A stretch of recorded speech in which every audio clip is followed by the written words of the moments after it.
السلام علیکم ورحمۃ اللہ وبرکاتہ۔ بسم اللہ الرحمن الرحیم۔ مسجد نبوی کی محرابیں خلافت راشدہ کے اختتام کے بعد تیسری سعودی حکومت کے آغاز تک اسلامی اور سیاسی جدل کا موضوع بن رہی تھیں۔ سعودی حکومت کے سامنے مسجد نبوی میں 6 محرابیں تھیں، جس کے بعد اس نے تمام نمازیوں کو ایک محراب پر متحد کرنے کا فیصلہ کیا۔ العربیہ.net کے مطابق تاریخ کے سعودی محقق کا کہنا ہے کہ موجودہ محراب حضرت عثمان رضی اللہ تعالیٰ عنہ کی نسبت سے محراب عثمانی کہلاتی ہے۔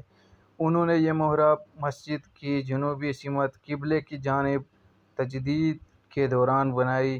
اس سے قبل حضرت عمر رضی اللہ تعالیٰ عنہ نے بھی جنوبی سمت تجدید کروائی تھی۔ مسجد نبوی کی جنوبی سمت صرف 2 مرتبہ تجدید ہوئی ہے، جو کہ خلیفہ دوم اور خلیفہ سوم کے دور خلافت میں ہوئی۔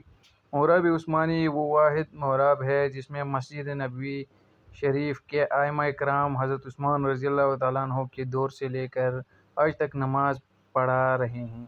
1300 سال سے زیادہ مدت کے اس سفر میں اسلامی حکمرانوں کی جانب سے مسجد نبوی کی محرابوں کی تزئین اور آرائش کا کام جاری رہا۔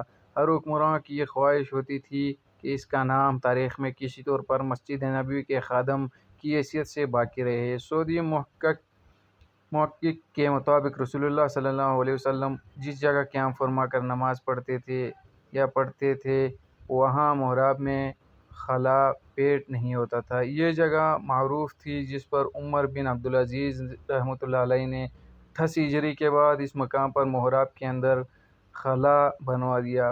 سعودی ریاست نے مسجد نبوی کے محرابوں کو ناموں کے ساتھ برقرار رکھا اور ساتھ ہی ان کی خصوصی دیکھ بھال پر توجہ دی۔ اس کے علاوہ ہر محراب کی تعمیراتی پس منظر اور ہیئت، ساتھ ساتھ اس کے بارے میں تمام تر تاریخی معلومات کو بھی محفوظ رکھا گیا۔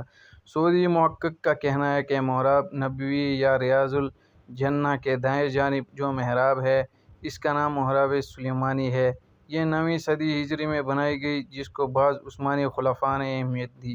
ابتدائی 3 صدیوں میں اس کا کوئی وجود نہ تھا، اس واسطے اس کی کوئی خاص فضیلت نہیں ہے۔ محراب نبوی ریاض الجنہ میں اذان کے مقام کے قریب ترین واقع ہے۔